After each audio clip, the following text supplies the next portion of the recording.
नमस्कार, मैं हूं अबुल नस्र इकबाल। देश का सवाल में आज बात दिल्ली में मची सियासी हलचल की। मुख्यमंत्री अरविंद केजरीवाल कल सीएम पद से इस्तीफा दे देंगे। इस्तीफे का ऐलान उन्होंने रविवार को ही कर दिया था। इस केजरीवाल ने एलजी विनय सक्सेना से मिलने का समय मांगा था। एलजी ने कल यानी मंगलवार को शाम 4:30 बजे मिलने का उन्हें समय दिया है। आज ही आम आदमी पार्टी की पीएसी की बैठक बुलाई गई है। केजरीवाल के इस्तीफे की घोषणा के बाद सबकी जुबान पर यही सवाल है कि अब दिल्ली का अगला मुख्यमंत्री कौन है। जिन नामों पर चर्चा तेज है उसमें आतिशी हैं, सौरभ भारद्वाज, कैलाश गहलोत और गोपाल राय के नाम आ रहे हैं। तो इन्हीं चेहरों में से कोई मुख्यमंत्री होगा या फिर केजरीवाल फिर से एक बार चौंकाएंगे, मतलब किसी और को सीएम बनाएंगे। एक सवाल और चर्चा में है। विपक्ष का आरोप है कि केजरीवाल ने 48 घंटे का वक्त इसलिए मांगा ताकि वो अपनी पत्नी सुनीता केजरीवाल को सीएम बनाने के लिए विधायकों की लामबंदी कर सकें। हालांकि आम आदमी पार्टी ने सुनीता केजरीवाल को सीएम बनाए जाने की खबरों को सिरे से नकार दिया है, खारिज कर दिया है। चर्चा ये भी है कि अरविंद केजरीवाल अब पूरा फोकस हरियाणा चुनाव पर करेंगे। 5 अक्टूबर को हरियाणा में विधानसभा चुनाव है।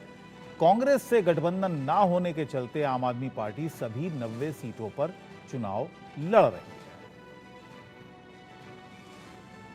और पे टाइमलाइन ये है कि कल ये फैसला मुख्यमंत्री जी ने जनता के बीच में रखा है। कल इतवार था, आज ईद की छुट्टी है, लिहाजा कल यानी कि मंगलवार को जो पहला वर्किंग डे आता है उसमें मुख्यमंत्री अपने इस्तीफे को दे देंगे। और इस्तीफा जैसे ही मंजूर होगा उसके बाद विधायक दल की जो है बैठक होगी। विधायक दल अपना एक नेता चुनेंगे।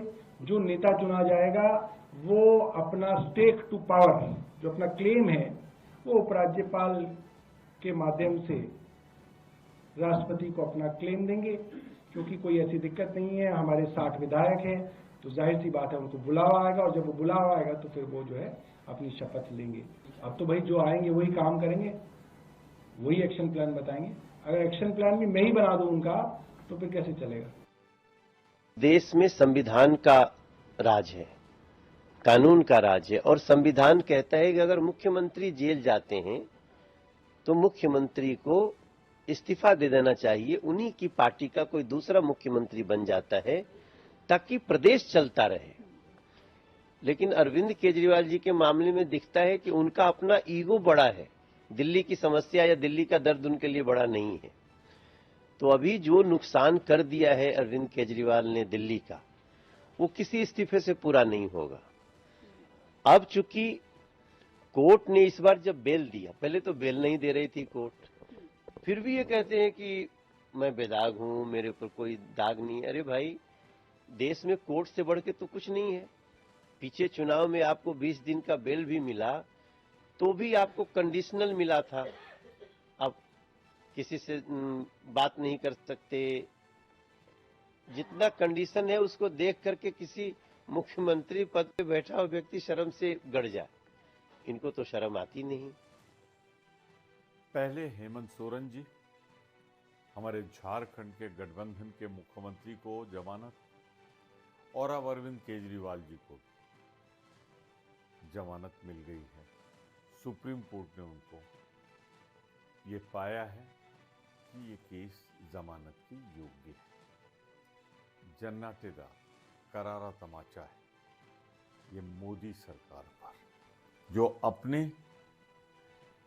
जो राष्ट्रीय एजेंसियां हैं जांच की, उनका दुरुपयोग एक फ्रंटल संगठन के तौर पर करके पूरी तरह इस देश में भय, आतंक का वातावरण कायम कर रही थी। केजरीवाल जी का ये जो फैसला आया है काफ़ी विस्तार से है, सारे पहलुओं पर विचार करने के बाद ही ये फैसला आया है। क्योंकि ये सर्वोच्च न्यायालय का सर्वसम्मत का फैसला है, इसलिए हम इसका स्वागत करते हैं और कहना चाहते हैं भाजपा इससे सबक सीखे। मोदी जी, आपकी सरकार सबक सीखे। लोकतंत्र में विरोधी नेताओं को इस तरह प्रताड़ित करना लोकतंत्र के लिए उचित नहीं। देखिए, मैं तो बीच बीच में दिल्ली जाते रहता हूँ और झारखंड के बड़ी आबादी दिल्ली में रहती है, वो खास करके जो गरीब तबके के लोग रहते हैं। और वो लोग इन दिनों जब भी मिलते हैं उन लोगों से बातचीत करते हैं, तो जिस प्रकार से केजरीवाल जी बोलते हैं वैसा जमीनी हकीकत नहीं है।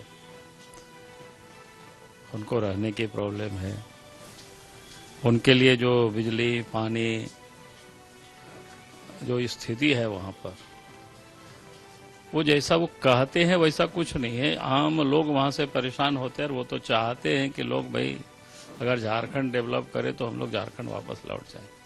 ये बदतर चीज है। आम आदमी पार्टी में केजरीवाल है और बाकी माफ करिएगा, किसी को बुरा लगे ना लगे, बाकी सब घर के नौकर हैं। नौकर के अलावा कोई किसी की कोई जगह नहीं है, ठीक है। तो इन्हें अपने नौकरों में चुनना है, और मैं नौकर उस सम्मान के हिसाब से नहीं कह रहा, क्योंकि जो भी काम करता है उसका सम्मान होता है। ये उसको बिल्कुल एक दूसरी तरीके से ट्रीट करते हैं। तो ये इसको मानेंगे कि भाई अब कौन ऐसा व्यक्ति आएगा जो फाइलें दबा के रखे, सूचनाएं बाहर ना जाने दे, जो हम लोग कमा रहे हैं, कमाई चल रही है उसको सतत चलाता रहे, क्योंकि ये सत्ता का हस्तांतरण नहीं है, ये एक बिजनेस कंपनी के शेयर्स का हस्तांतरण है। आम आदमी पार्टी बिजनेस कंपनी है, पैसा बनाने की कंपनी है, ठीक है, और कुछ नहीं है। तो देश का सवाल में आज यही सवाल हम उठा रहे हैं कि केजरीवाल कल इस्तीफा देंगे, अब दिल्ली का अगला मुख्यमंत्री कौन होगा। जिन नामों की चर्चा, उन्हीं में से कोई सीएम या फिर केजरीवाल एक बार फिर चौंकाएंगे। सुनीता केजरीवाल को सीएम क्यों नहीं बनाना चाहते हैं केजरीवाल? क्या दिल्ली और हरियाणा चुनाव में केजरीवाल का दांव काम आएगा? इस्तीफा देने के बाद अरविंद केजरीवाल अब क्या करेंगे? तमाम सवाल हम आज देश का सवाल में उठा रहे हैं। हमारे साथ खास मेहमान हैं, पूरा पैनल हमारे साथ है। शिवम छाबड़ा जी हमारे साथ, स्पोक्स पर्सन है भारतीय जनता पार्टी के। अजय वर्मा जी हमारे साथ, कांग्रेस के नेता हैं। घनेंद्र भारद्वाज हमारे साथ हैं, प्रवक्ता आम आदमी पार्टी के। संजय राणा हमारे साथ हैं, राजनीतिक विश्लेषक हैं जाने माने। और राहुल लाल जी हमारे साथ हैं, जाने माने राजनीतिक विश्लेषक हैं। आप सभी का स्वागत है। घनेंद्र जी, क्या लगता है, कल इस्तीफा देने की बात है और बहुत सारे नाम हैं, लेकिन अभी तक किस नाम पर मोहर लगेगी ये तय नहीं है। सुनीता केजरीवाल का भी नाम सामने आ रहा है। भारतीय जनता पार्टी का ये दावा है कि सुनीता केजरीवाल को वो बतौर वहाँ पर सीएम लाएंगे दिल्ली में। और ये जो 2 दिन का समय मांगा है, इसीलिए मांगा है ताकि सब में एक राय बना सकें सुनीता केजरीवाल के नाम पर। देखिए सुमित जी, विधायक अबुल दल की कल बैठक होगी। घनेंद्र जी, अबुल बोल रहा हूँ। अच्छा अबुल, हाँ देखिए अबुल जी, कल विधायक दल की बैठक होगी। कल 4:30 बजे का लेफ्टिनेंट गवर्नर साहब ने टाइम दिया है, और 4:30 बजे लेफ्टिनेंट गवर्नर साहब के पास जाके सीएम साहब अपना रेजिग्नेशन देंगे। उसके बाद विधायक दल की मीटिंग बुलाई जाएगी। और हमारी पार्टी क्योंकि लोकतांत्रिक पार्टी है, डेमोक्रेटिक पार्टी है, हमारे यहाँ पे ऐसा नहीं होता कि कोई नागपुर से नाम डिसाइड हो जाएगा तो उसको बना देंगे। हमारे यहाँ बाकायदा लोकतांत्रिक प्रक्रिया के तहत विधायक दल की बैठक होगी। जो विधायक सर्वसम्मति से जिसको अपना नेता चुनेंगे वो दिल्ली का अगला मुख्यमंत्री होगा, वो शपथ लेगा। लेकिन निश्चित तौर पर उसके ऊपर अरविंद केजरीवाल जी का आशीर्वाद होगा, अरविंद केजरीवाल जी का मार्गदर्शन उसके साथ होगा, ये सब चीजें उसके साथ रहेगी। ये भारतीय जनता पार्टी में हो सकता है कि पुष्कर सिंह धामी उत्तराखंड में विधायक का चुनाव हार गए, उन्हें मुख्यमंत्री बना दिया, उत्तराखंड के लोगों के जनादेश का अपमान कर दिया। जब उत्तराखंड के लोगों ने एक आदमी को विधायक लायक नहीं समझा, उसको उन्होंने मुख्यमंत्री बना दिया। नायब सिंह सैनी को हरियाणा में लोगों ने विधानसभा का चुनाव हरा दिया, इन्होंने नायब सिंह सैनी को हरियाणा का मुख्यमंत्री बना दिया, हरियाणा के लोगों के जनादेश का अपमान कर दिया। तो ये भारतीय जनता पार्टी में इस तरीके की चीजें होती है। हम डेमोक्रेटिक तरीके से बीजेपी प्रवक्ता भी हमारे साथ जुड़ गए हैं। बीजेपी प्रवक्ता हमारे साथ शिवम जी आ गए हैं। शिवम जी, 180 दिन से लगातार मांग हो रही, कोई दिन ऐसा नहीं गया जिस दिन अरविंद केजरीवाल की इस्तीफे की मांग ना हुई हो। आप लोगों को तो खुश हो जाना चाहिए, उन्होंने घोषणा कर दी कि कल वो इस्तीफा दे देंगे। गोल भाई, अरविंद केजरीवाल जी का जो इस्तीफा हुआ है वो विशेष परिस्थितियों में हुआ है। और मैं फिर कह रहा हूँ ना कि अगर इतने ही ईमानदार, इतने ही वो अपनी कार्य को लेकर के प्रतिबद्ध थे, फर्ज कीजिए अपनी जिम्मेदारी को लेकर के इतने गंभीर थे, तो शायद जेल जाने से पहले जब उन पर, उनकी सरकार पर, उनके नेतृत्व पर प्रश्न चिन्ह उठा, जब उन पर आरोप लगे, तभी उनको इस्तीफा दे देना चाहिए। क्योंकि बकौल उनके खुद के कहने के अनुसार, मैं नहीं कह रहा हूँ, ये उनके अपने खुद के शब्द थे कि आप मेरे पर, मेरी सरकार पर, मेरे मंत्री पर एक आरोप लगाइए और मैं उसका इस्तीफा दूंगा और उसका सामना करूंगा, जांच का सामना करूंगा। लेकिन बहरहाल अरविंद केजरीवाल साहब अपने अपने अपने अपने कार्य में निपुण हैं, ड्रामा करने में अति उत्तम है, उसमें कोई इनको दो राय नहीं है। लेकिन कहीं ना कहीं मुझे लगता है कि इस्तीफे की जो सुगबुगाहट लगातार अपन इस बात को झेल रहे हैं, इसको समझ लेना चाहिए कि ये शायद कहीं ना कहीं एक्सेप्टेंस ऑफ फॉल्ट है। आपने इस बात को स्वीकार लिया है कि आपने गलती करी है और कहीं ना कहीं आप बैकफुट पेश लिया, आप आज इस्तीफा देने की स्थिति में आए। तो इसमें लेकिन कहीं कोई बहुत अच्छी बात नहीं है। राजनीति के जानकार तो शिवम जी कह रहे हैं मास्टर स्ट्रोक है। ये आम आदमी पार्टी की तरफ से, अरविंद केजरीवाल की तरफ से मास्टर स्ट्रोक है और बीजेपी के पास अब कोई मुद्दा नहीं छोड़ा उन्होंने। किसका मास्टर स्ट्रोक है पता नहीं, लेकिन विश्वास मानिए दिल्ली की जनता को आपने 10 साल पीछे छोड़ दिया है। दिल्ली के विकास को आपने पिछाड़ दिया है। दिल्ली का एजुकेशन मॉडल तो शराब मॉडल में तब्दील हो गया, स्वास्थ्य मॉडल तो जेल मॉडल में तब्दील हो गया, भ्रष्टाचार के नए नए आयाम स्थापित कर दिए। मैंने कहा ना, किसी का मास्टर स्ट्रोक है हो या नहीं हो पता नहीं, ये उनको तय कर देना चाहिए। जी जी, गणेंद्र लेकिन जी एक आऊंगा बात मैं तय आपके है पास। कि दिल्ली ने मेरे साथ दो मेहमान और हैं, जरा उनकी राय लें। जरा इन बातों का दिल्ली ने जवाब 10 साल पीछे हो गई, ये तय। जी अबुर चलिए, जी, दे दीजिए आप, मुझे दे थोड़ा दीजिए। सा समय जी, जी, दीजिए, चलिए, मैं इनकी ठीक। बातों का जवाब। देखिए अबुर जी, जो लोग अरविंद केजरीवाल जी को जानते हैं उन्हें पता है कि अरविंद केजरीवाल जी इनकम टैक्स में कमिश्नर थे। इनकम टैक्स में कमिश्नर रहते हुए बहुत पैसा कमा सकते थे, लेकिन उन्होंने इनकम टैक्स कमिश्नर की नौकरी छोड़ के दिल्ली की झुग्गी झोपड़ियों में काम करना शुरू करा। उन्होंने उस समय तो उन्हें पता नहीं था कि वो मुख्यमंत्री भी बनेंगे एक दिन। उन्होंने इनकम टैक्स की नौकरी छोड़ दी, 3 बार मुख्यमंत्री रहे। अगर पैसा कमाना होता तो उनके पास बहुत सारे ऑप्शन थे, पैसा कमा सकते थे, लेकिन उन्होंने दिल्ली के लोगों की ईमानदारी से सेवा करी।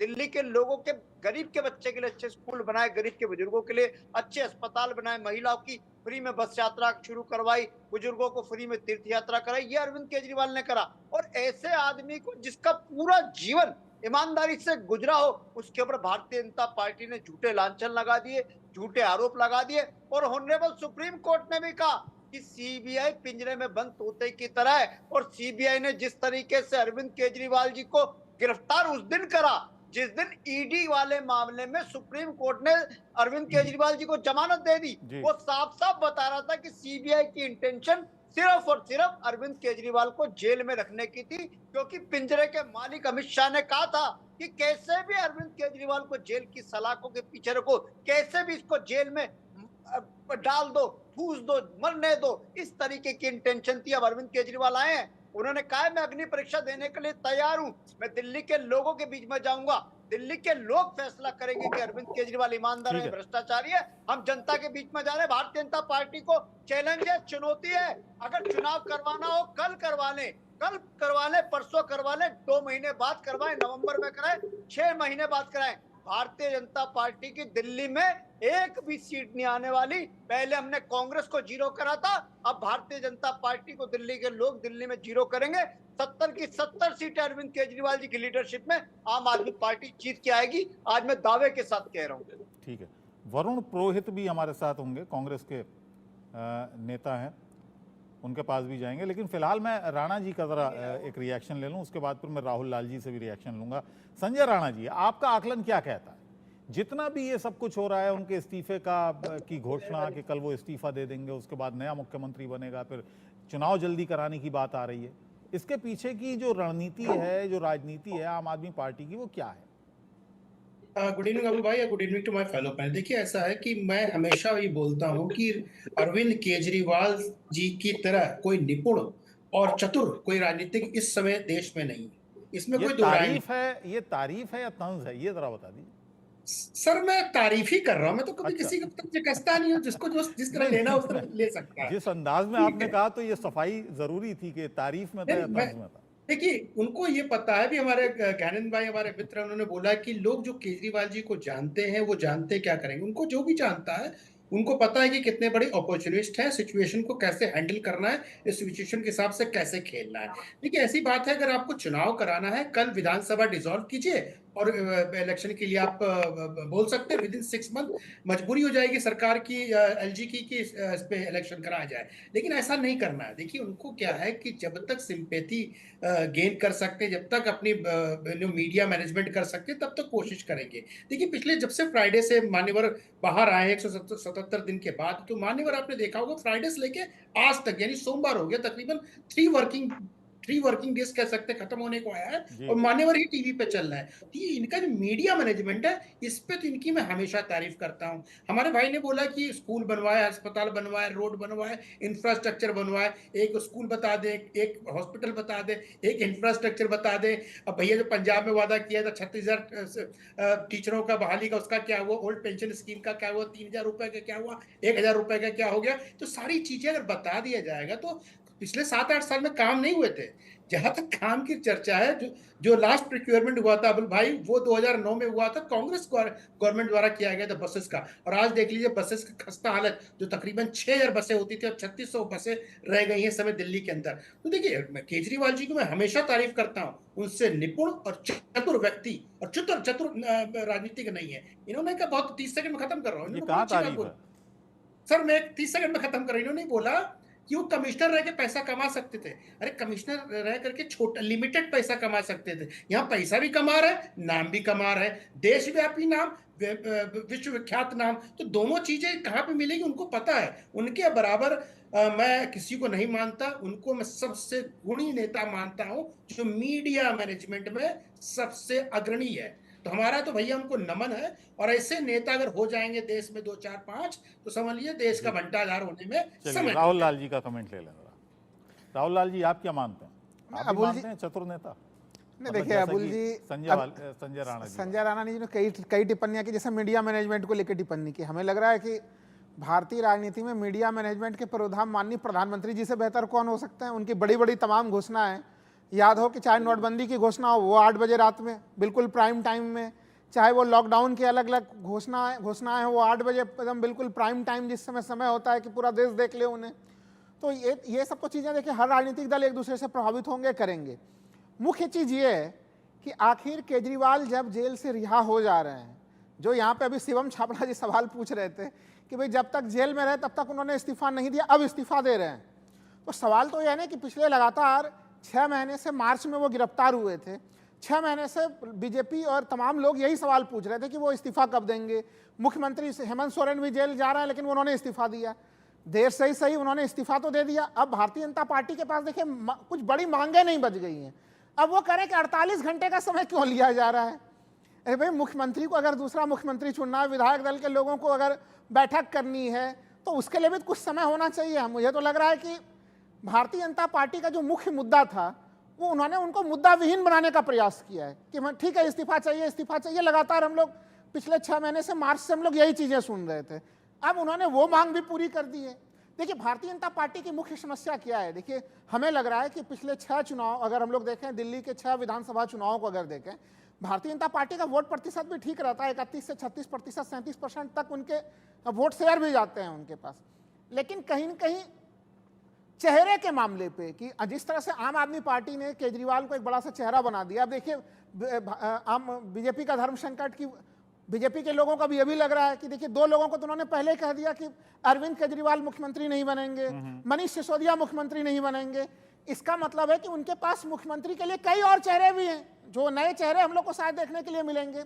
बीजेपी की समस्या 2020 का विधानसभा चुनाव लीजिए, आम आदमी पार्टी ने खुद पोस्टर लगा दिया था उस समय कि अरविंद केजरीवाल बनाम जो है मनोज तिवारी जी। तो ये बनाम टाइप का चीज चुनने के लिए दे दिया गया था।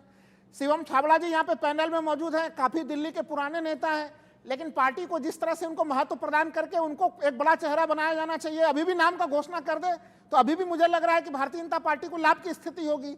लेकिन दिल्ली में अपने नए चेहरे बनाने के स्थान पे पुराने घिसे पिटे मुद्दे लेके चलती हुई रही भारतीय जनता पार्टी। नहीं तो मेरा तो शिवम छाबड़ा जी से एक ही सवाल है। वरुण हमारे साथ आ गए, वरुण पुरोहित जी आ गए, कांग्रेस के नेता हैं, और कांग्रेस का अपना एक डिलेमा है। वो अरविंद केजरीवाल का साथ दे दिल्ली में, क्योंकि कुछ नेता ऐसे हैं जो अरविंद केजरीवाल को बैक कर रहे हैं, कुछ नेता ऐसे हैं जो अरविंद केजरीवाल की खुलेआम बुराई कर रहे हैं। ये समझ में नहीं आया वरुण जी। अब्दुल नासिर इकबाल साहब, समझ में इसलिए नहीं आ रहा है, एक है राष्ट्रीय परिप्रेक्ष्य, एक है राज्य का परिप्रेक्ष्य। जो राज्य के परिप्रेक्ष्य की बात है, तो जो स्थानीय नेता होते हैं उनको तो आम आदमी पार्टी और भारतीय जनता पार्टी से लोहा लेना है, तो उनकी सोच उस प्रकार की होती है। क्योंकि मोदी सरकार एक तानाशाही सरकार है, उसको किसी भी तरह उससे देश को बचाना था। कॉन्स्टिट्यूशनल जितनी भी संस्थाएं थी उनको सेव करना था, उनको इसलिए सारी पार्टियां आप चाहे आप ममता बनर्जी बंगाल में देख लीजिए, आपको कोई कांग्रेस की, आपकी वहाँ स्टेट यूनिट अलग होती है, नेशनल लेवल के इश्यूज अलग होते हैं। तो अभी जो केजरीवाल जी की बात चल रही है, आपको ध्यान होगा जब 2015 में चुनाव हुए तो मोदी जी जो एकदम से आए हुए थे, उनका ग्लैमर टॉप पे था उस समय। जब वो पेट्रोलियम पदार्थों की जो कीमतें अंतर्राष्ट्रीय स्तर पे गिरी, तो वो कहने लगे भाग्यशाली को दो वोट, भाग्यशाली को वोट दो, और सारे अपने मंत्री कितने सांसद दिल्ली में लगाए। उसके बावजूद केजरीवाल हम्पिंग मेजोरिटी से जीत के आए। तो दिल्ली की जो फितरत है लोगों की, वो कॉस्मोपॉलिटन है। वो जैसे हरियाणा का चुनाव अलग, पंजाब का अलग, हर स्टेट का अलग होता है, तो दिल्ली के चुनाव अलग प्रकार के, पब्लिक अलग प्रकार की। तो वो अब जब चुनाव होंगे तो ये देखेंगे किससे हमको, अब प्री 20 का जमाना आ गया।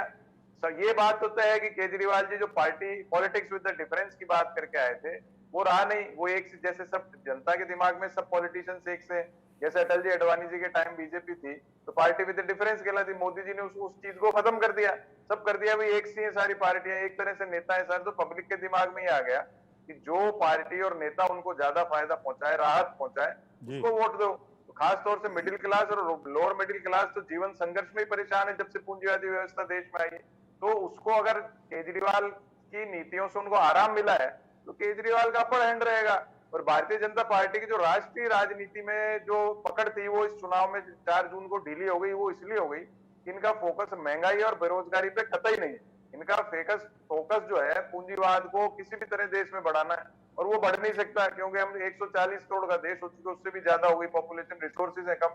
और ये चाहते हैं भाई पूंजीवादी व्यवस्था लागू हो, तो वो हो नहीं सकती। रिसोर्सेज कम हो और खाने वाले ज्यादा हो तो पूंजीवादी व्यवस्था लागू नहीं हो सकती। लेकिन ये फोर्सफुली लागू करना चाह रहे हैं, तो जनता रिएक्ट कर रही है। जहां जहां ऑल्टरनेट मिल रहा है जनता उसको चुन रही है। जहां तक कांग्रेस की बात है, देखिए राहुल गांधी जी ने अपना दिल बड़ा करके हरियाणा में आम आदमी पार्टी को कोशिश करी कि वो समझौता हो जाए, अलायंस हो जाए। लेकिन केजरीवाल जी जैसे अभी किसी ने कहा बहुत चतुर है, पॉलिटिकल इंटेलिजेंस तो है ही आदमी में, जब इतनी टाइम से दिल्ली को रूल कर रहा है, चीफ मिनिस्टर है आदमी, तो वो उन्होंने उसको नकार दिया। वो इसलिए नकार दिया कि दिल्ली के चुनाव होंगे तो कांग्रेस को देना पड़ेगा सीटें, तो कांग्रेस को देना नहीं चाहते हैं और कांग्रेस को भी लेना नहीं चाहिए। कांग्रेस को केजरीवाल जी से स्टेट लेवल पे कोई समझौता नहीं करना चाहिए। धर्मेंद्र जी, क्या इसलिए गठबंधन नहीं हो पाया हरियाणा में कि कहीं दिल्ली में कांग्रेस को सीटें ना देनी पड़ जाए, जैसा कि वरुण जी कह रहे हैं? देखिए अबुर जी, जो बात हो रही थी वो हमारे राघव चड्ढा जी को पार्टी ने अथराइज करा था और दीपक बाबरिया जी को कांग्रेस ने अथराइज करा था।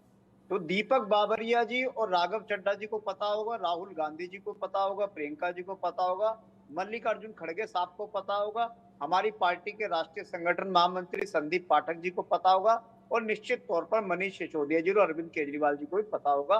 तो इस तरीके के कयास ना लगाए जाए तो ठीक है। हमारा गठबंधन हरियाणा में नहीं हो पाया क्योंकि हम सम्मानजनक सीटों पर चुनाव लड़ना चाहते थे, लेकिन जब कांग्रेस ने हमें सम्मानजनक सीटें नहीं दी तो हमने हरियाणा की 90 की 90 सीटों पर चुनाव लड़ने की घोषणा करी है। और आज हरियाणा के लोग भी कह रहे हैं कि अगर दिल्ली के अंदर बिजली फ्री हो सकती है, पानी फ्री हो सकता है, महिलाओं की बस यात्रा फ्री हो सकती है, बुजुर्गों की तीर्थ यात्रा फ्री हो सकती है, तो हरियाणा में क्यों नहीं हो सकता। आज हरियाणा की 36 बिरादरी के लोग, हरियाणा के 3 करोड़ लोग अरविंद केजरीवाल जी, क्योंकि हरियाणा के लाल हैं, हरियाणा के पुत्र हैं, आज अरविंद केजरीवाल जी क्यों हरियाणा के लाल के साथ जिस तरीके से भारतीय जनता पार्टी ने बदसलूकी करी, जिस तरीके से इतने पॉपुलर मुख्यमंत्री को उठा के बगैर किसी कारण के जेल में डाल दिया, हरियाणा के लोगों में भी बहुत गुस्सा है, हरियाणा की जनता में बहुत आक्रोश है। हरियाणा के लोगों ने तय कर लिया कि अरविंद केजरीवाल जी के अपमान का बदला भारतीय जनता पार्टी के खिलाफ वोट देकर करना है। यह हरियाणा के लोगों ने तय कर लिया है। हरियाणा में 90 की 90 सीटों पर भारतीय जनता केजरीवाल जी की लीडरशिप में आम आदमी पार्टी बहुत अच्छा प्रदर्शन करने जा रही है, और आप देखना हरियाणा के नतीजे बड़े चौंकाने वाले होंगे। आपको लग रहा है कि हरियाणा में असर पड़ेगा? आम आदमी पार्टी एक एक्स फैक्टर है आम आदमी पार्टी के लिए हरियाणा में। देखिए, निश्चित तौर पर हरियाणा दिल्ली और पंजाब दोनों के बीच में, हरियाणा में राइट साइड में दिल्ली की सरकार है, लेफ्ट साइड में पंजाब की सरकार है। तो हरियाणा के जो लोग हैं वो दिल्ली का विकास मॉडल भी देख रहे हैं और पंजाब का भी गवर्नेंस मॉडल देख रहे हैं, और हरियाणा के जो लोग हैं वो दिल्ली पंजाब में काफी मात्रा में उनके रिश्तेदारी हैं, उनके लोग हैं, तो उनको पता है कि दिल्ली में किस तरीके से गुड गवर्नेंस चल रही है, किस तरीके से केजरीवाल मॉडल में दिल्ली में हर आदमी सुखी है, किस तरीके से केजरीवाल मॉडल में पंजाब में हर आदमी सुखी है, बिजली फ्री है, पानी फ्री है, किसानों को उनकी फसल का उचित दाम मिल रहा है, किसानों के लिए 24/7 बिजली दे रहे हैं, नौजवानों को रोजगार दे रहे हैं। हरियाणा के लोगों को पता है, हरियाणा के लोग कह रहे हैं कि अगर दिल्ली और पंजाब में ही हो सकता तो हरियाणा में क्यों नहीं हो सकता। हरियाणा के लोग केजरीवाल मॉडल को एक्सेप्ट कर रहे हैं, केजरीवाल मॉडल को अप्रिशिएट कर रहे हैं। हरियाणा के लोग भी कह रहे हैं कि हमें भी केजरीवाल मॉडल ऑफ गवर्नेंस चाहिए, जहां पे गुड गवर्नेंस की बात हो, जहां गरीब के बच्चे के लिए अच्छे स्कूल की बात हो, जहां गरीब के बुजुर्ग के लिए अच्छे अस्पताल की बात हो, हर गांव में हर पिंड में मोहल्ला क्लिनिक की बात हो, ये अरविंद केजरीवाल ही कर सकते हैं, ये किसी और के पास नहीं है, कोई और नहीं कर सकता। शिवम जी एक चीज बताइएगा, अरविंद केजरीवाल हो, पूरी आम आदमी पार्टी की अगर बात करें, लगातार उनके नेताओं को जेल में, उनके नेताओं पर जो आरोप आम आदमी पार्टी की तरफ से लगते हैं, कभी ईडी कभी सीबीआई। मेरी आवाज मिल रही है शिवम जी आपको?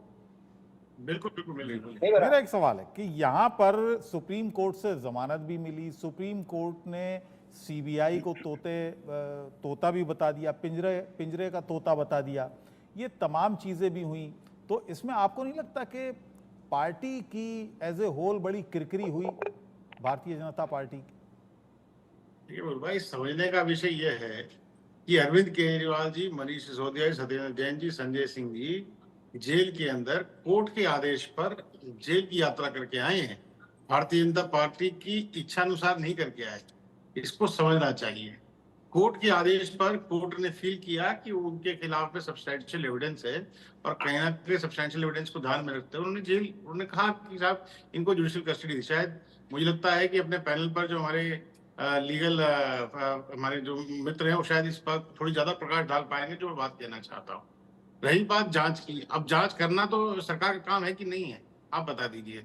देश का, दिल्ली का पैसा लगातार भ्रष्टाचार में उजाड़ दिया गया, दिल्ली के विकास की राह को रोका गया। आपको लगता है कि अभी भी इसमें भी जांच नहीं होनी चाहिए? आप बता बिल्कुल होनी चाहिए, लेकिन एक व्यक्ति 1.5 साल जेल में रहता है, उप मुख्यमंत्री, स्वास्थ्य मंत्री हो, दिल्ली की टैक्स पेयर का मनी अगर आप करप्शन के माध्यम से इधर उधर भिजाएंगे, शराब के माफियाओं से बिक कर दिल्ली को बेच देंगे, दिल्ली को शराब की नगरी बना देंगे, आप उसके बाद ही सोचते हैं कि उस पर कोई जांच नहीं होनी चाहिए, किसी प्रकार को एक्शन नहीं होना चाहिए? इसका जवाब दीजिए। तो कहीं ना कहीं इस प्रकार का कोई मॉरल हाई ग्राउंड लेने की आवश्यकता नहीं है। भाई कोर्ट ने बेल दी है, कोर्ट ने बाइज्जत बरी नहीं किया है, किस बात की सेलिब्रेशन आम आदमी पार्टी की बड़े है मामला। मैं क्या कह रहा हूँ, मेरी आवाज आ रही है आपको? जी जी बताइए। कोर्ट ने कंडीशनल बेल दी है, बाइज्जत बरी नहीं किया सर। कोर्ट ने कंडीशनल बेल ये दी है कि 10 लाख का मुचलके पे उन्होंने बेल दी है। कोर्ट ने ये कहा है कि आप देश छोड़ के बाहर नहीं जाएंगे, पासपोर्ट को कोर्ट में जमा कीजिए। कोर्ट ने ये कहा है कि हर हफ्ते 2 बार आप जाकर के आयोग के सामने पेशी करेंगे, जब जब आवश्यकता पड़ेगी इन्वेस्टिगेशन अथॉरिटी को, तब तक उनके सामने आप पेश होंगे। भाई कंडीशनल बेल दी है, ये लीगल राइट है। हिंदुस्तान जो है संविधान के अनुसार चलता है, अरविंद केजरीवाल की मन की इच्छा के अनुसार नहीं कि साहब 2 दिन बाद में इस्तीफा दूंगा। चलिए घनेन्द्र जी कौन से हेल्थ मॉडल की बात कर रहे हैं, इसका जवाब तो दे दे जरा। अभी अगर बड़ी बड़ी बातें कर रहे हैं, जवाब दे बात कर रहे थे। अरे भाई हरियाणा के अंदर में भारतीय जनता पार्टी की सरकार ने क्राइम फ्री स्टेट दिया, भारतीय जनता पार्टी ने करप्शन फ्री गवर्नेंस दिया। आपने क्या दिया? गुंडे, बदमाश, भ्रष्टाचार, आपकी बात सुन ली, बेच खाया आपने सर। ठीक है, आप बातें कर रहे हैं बड़ी बड़ी, अगल बगल की आपने बात की, पंजाब के माफिया राज, दिल्ली के अंदर में। शिवम जी अब आप जवाब सुन लीजिए। घनेन्द्र जी, अबूर जी ये कह रहे हैं, पहले कह रहे थे कि बेल क्यों नहीं मिल रही, बेल क्यों नहीं मिल रही, अब बेल मिल गई तो जी बेल कंडीशनल क्यों मिली, बेल ऐसे क्यों मिली? अरे जज साहब बेल ही दे सकते हैं, जज साहब बाइज्जत बरी तब करेंगे जब ट्रायल शुरू होगा। ट्रायल क्यों नहीं शुरू करा? 2.5 साल से इनकी सीबीआई ईडी ने जाके सुप्रीम कोर्ट में एफिडेविट दिया था और कहा था कि हम 6 महीने के अंदर ट्रायल खत्म कराएंगे। अरे यार शिवम सुन लो, ये तरीका ठीक नहीं है अब्दुल जी, ऐसे ये तरीका ठीक नहीं है। इनको सुना है, मेरी बारी आ रही है फिर बीच में। चलिए बोलिए, आप बोलिए, अपनी बात रखिए। नहीं बीच में नहीं बोलेंगे ना, बीच में नहीं। देखिए अबूर जी हो क्या रहा है कि सुप्रीम कोर्ट ने बेल दे दी। सुप्रीम कोर्ट ने जिस कानून में बेल दी, पीएमएलए एक्ट के अंदर बेल तभी मिलती है जब जज साहब ये कन्विंस्ड होते हैं कि सामने वाले के ऊपर जो आरोप लगे हैं वो गलत है, तथ्यहीन है। तब पीएमएलए में बेल मिलती है। अरविंद केजरीवाल जी को बेल मिली, जज साहब ने माना कि अरविंद केजरीवाल जी गिल्टी नहीं है, इसलिए उनको बेल दी। और बाइज्जत बरी कब होंगे? जब ट्रायल शुरू होगा। ट्रायल अभी तक सीबीआई ईडी ने शुरू नहीं करा। 2.5 साल हो गए। सुप्रीम कोर्ट के अंदर एफिडेविट देके आई थी सीबीआई और ईडी जस्टिस खन्ना की कोर्ट में कि हम 6 महीने में ट्रायल खत्म कर देंगे। 6 महीने छोड़िए, 2.5 साल में ट्रायल शुरू नहीं हुआ। क्योंकि जब ट्रायल शुरू होगा तब इनको एविडेंस रखने पड़ेंगे, तब इनको विटनेस रखने पड़ेंगे, तब इनको मनी रिकवरी दिखानी पड़ेगी, तब इनको मनी ट्रेल दिखानी पड़ेगी। लेकिन इनके पास सिवाय झूठी कहानियों के कुछ नहीं है, इसलिए ट्रायल से भाग रहे हैं। और ट्रायल जिस दिन शुरू होगा, जिस दिन कोर्ट में ट्रायल शुरू होगा, मैं आज दावे के साथ कह रहा हूं 1 तारीख में इनका केस गिर जाएगा, क्योंकि इनके पास कुछ नहीं है सिवाय झूठी कहानी की। क्योंकि तानाशाही सरकार है। ये कह रहे कि जी कोर्ट ने, अरे आज हमारी सरकारों में शिवम छाबड़ा पे एफआईआर करवा दूं सीबीआई ईडी की, शिवम छाबड़ा भी 2 साल तक जेल में सड़ता रहेगा। ये तो सरकार की तानाशाही दुनिया जानती है। आपके पास कुछ होता तो अब तक तो अरविंद केजरीवाल को फांसी के तख्ते पे चढ़ा देते। आप अभी तक मनीष सिसोदिया को फांसी के तख्ते पे चढ़ा देते। अगर कुछ भी होता है इनके पास तो ये हमें अभी तक फांसी के तख्ते पे चढ़ा देते। कनाट प्लेस के चौराहे पे खड़े होकर फांसी लगवा देते हमें। ये इतने अच्छे लोग नहीं है, क्योंकि कुछ नहीं है। अरविंद केजरीवाल से डरते क्यों हैं? क्यों घबराते हैं? कि अरविंद केजरीवाल मोदी जी के आंखों में आंखें डाल के सवाल पूछता है। अरविंद केजरीवाल जी कहते हैं कि गरीब के बच्चों के लिए तुमने स्कूल क्यों नहीं बनाए, गरीब के बुजुर्गों के लिए अच्छे अस्पताल क्यों नहीं बनाए? भाई एक स्कूल तो बता दो कहाँ बनाया, एक स्कूल तो बता दो, एड्रेस तो बता दो, घुमाएंगे। एक कॉलेज तो बताओ कहाँ बनाया, एक कॉलेज, एक स्कूल बताओ, बातें मत करो बड़ी बड़ी। एक स्कूल, एक कॉलेज बताओ, एक अस्पताल बताओ, बातें कर रहे बड़ी बड़ी। मोहल्ला क्लिनिक खोल दिए। अरे सुन तो मेरे भाई, दिल्ली में तपेलों की फुहार ला दी, मोहल्ला क्लिनिक बना करके बातें करें बड़ी बड़ी हेल्थ मॉडल। अरे यही एक स्कूल, एक कॉलेज बताओ सर गणेश जी। देखिए बेकार, मैंने कहा ना, आप भाषण अच्छा देते हैं, आपको शुभकामनाएं, आप इमोशनल भाषण अच्छा दे रहे हैं, लेकिन फैक्चुअल बात कीजिए टेलीविजन बैठ करके। एक दिल्ली में एक नया स्कूल नहीं बनाया गया, एक नया कॉलेज नहीं बना दिया गया, जनता 2 कॉलेज बना। सारे सवाल लेके लोगों सर जी दिल्ली में एक नया स्कूल नहीं बना, एक नया कॉलेज नहीं बना। आप बात कर रहे हैं एजुकेशन मॉडल की, इनके झूठ को। अरे भाई चलिए मैं ये सवाल पूछ लूंगा। आपने शराब का मॉडल लेकर के आप